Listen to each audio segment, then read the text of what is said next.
Se as minhas experiências, a partir deste momento, feedback, não foram positivas, eu só fui chamado quando eu errei, eu só fui chamado quando eu precisava fazer de uma outra maneira, ou quando, de repente, eu cometi algum deslize ali no comportamento, e tive esse ponto negativo reforçado, automaticamente, a minha experiência com feedback, ela não é positiva. Então, como que uma nova chamada para o feedback, eu vou pensar que vai ser positivo? Então, para mim, são 2 pontos, que aí está muito na mão da gestão. Né? Uma é essa, né? de como que se prepara, como que, de repente, eu posso levar esse tema para as pessoas. Né? E aí, olhando preparação não só do líder, mas também de quem vai receber o feedback. Por quê? Porque a gente é resistente por natureza. Você está falando de feedback, você está falando que você está me avaliando. Então, eu já estou na retranca. Né? Então, eu preciso me abrir para ser melhor a conversa. E segundo, é fomentar com a liderança o feedback positivo. Muitas vezes ele não acontece.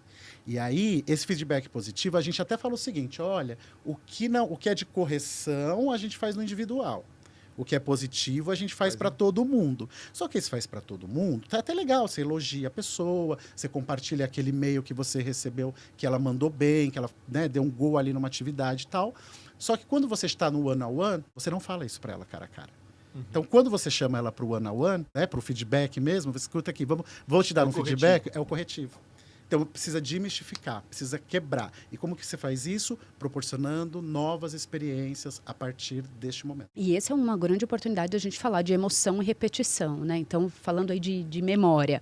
Se a pessoa recebeu um feedback na vida e ele foi horrível, o próximo, 100% das experiências foram péssimas. Então, a pessoa vai ter ali situações corporais. E a emoção grava, é aquilo que a gente falou. Sim. No processo de aprendizagem, por que a emoção é importante? Porque ela reforça, né? Porque ela grava ali, ela faz com que a gente tenha essa experiência, né? Na aprendizagem mais reforçada. Então, se a emoção é negativa... E aí, então, continuando negativa. a conta, se ela teve...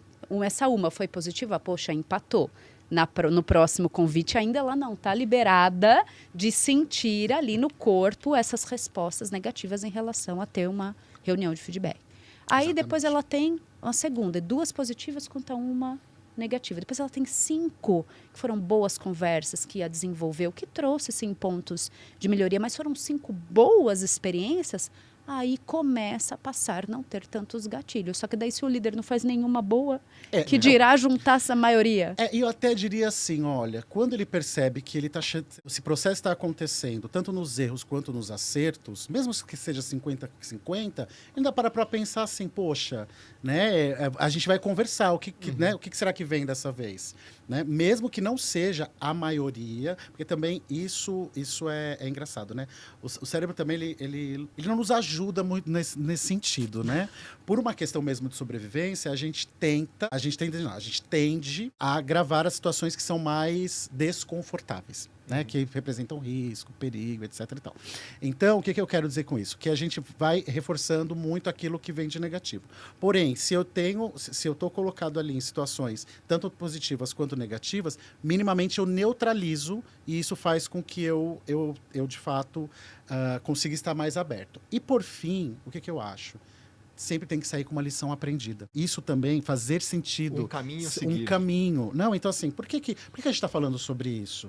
O que eu espero a partir disso? Porque senão fica algo meio vazio para a pessoa falar assim, é uma sessão de bronca. Então, quando eu consigo também ir para esse lugar que, de alguma maneira, mesmo que com a minha orientação, que não foi, né, ali de uma situação positiva, foi de uma situação corretiva, mas se para a pessoa fizer sentido que aquilo vai ajudá-la, você também está quebrando ali um paradigma. E aí, curtiu esse corte? Então acesse o canal do Fala T&D que tem muita coisa boa por lá e você não pode perder. Fala T&D no canal do YouTube, ABTD e Bravende.